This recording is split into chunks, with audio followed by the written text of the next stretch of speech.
he whispered to the woman who was sitting on his thighs. It was sweet, like it was comforting, but it was sharp to pierce the woman's heart. The woman who abandoned by his husband for another woman.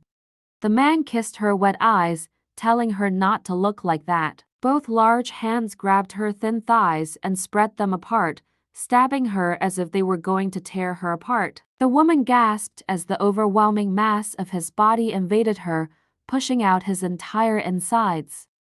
Even if she slightly lifted her waist to escape, the recoil only made him dig deeper. She couldn't bear the constant stabbing in her weak spots. The woman was out of breath, her heart felt like it was going to burst, and she cried. Despite the woman's earnest plea, the man did not even lift an eyebrow. The woman had a genius talent for stimulating his hidden sadism. He playfully bit the thin arm that was hanging down and pounded his lower body more violently, like to make her forget the pain from her husband.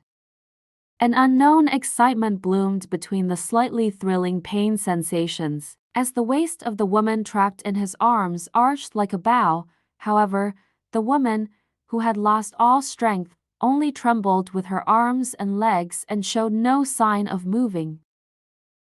Like a gentleman, he laid down the woman himself. He fell on the sheet and grabbed her limp body. The woman lost consciousness, with her eyes full of tears in the man's arms.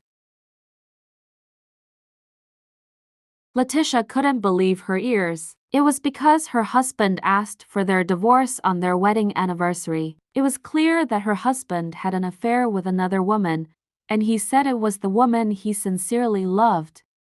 She didn't want a huge gift for her wedding anniversary, but now she feels very frustrated because her husband, a man of hers, had shamelessly spread the shit of an affair that had been finely stored for 2 years. As a wife, she was extremely devoted and loved him to the point of foolishness. She was so foolish that she even gave up all of her family's wealth to help him with his business.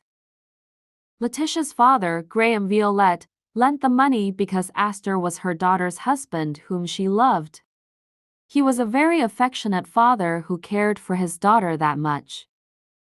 However, Count Violette went bankrupt because Astor was unable to return the borrowed investment money on time. In an aristocratic society, it doesn't matter if you don't have money, but if you lose your honor, that's it. Graham, the head of the family, could not bear this and took full responsibility, then committed suicide. Leticia's voice was filled with tears as she recalled that cold funeral. Astor's trembling face was filled with self-pity, asking Leticia to sign the alimony divorce as he regrets marrying Leticia. He just wants to have a normal family like everyone else with the woman he loves, Leonka Snowwither. Leticia asked back in a faint voice. It was obvious that his answer would hurt her more, but she couldn't bear it without asking the reason for Astor's eagerness to get a divorce after all the wealth in her life after being his wife.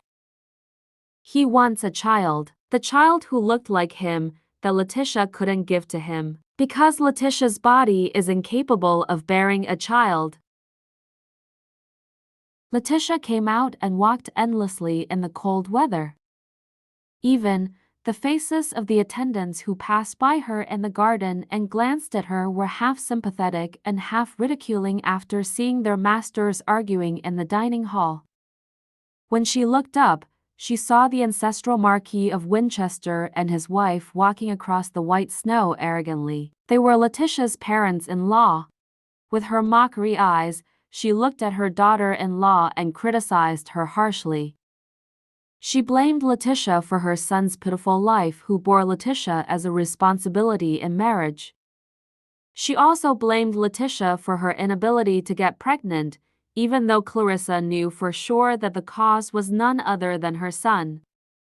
The day Astor pushed her down the stairs in a fit of anger and hurt her, Astor cried uncharacteristically. Because it was her first time seeing Astor's tears, Leticia even forgot the pain for a moment. Was it because she was too young? The word infertility was too vague, like a light in the fog.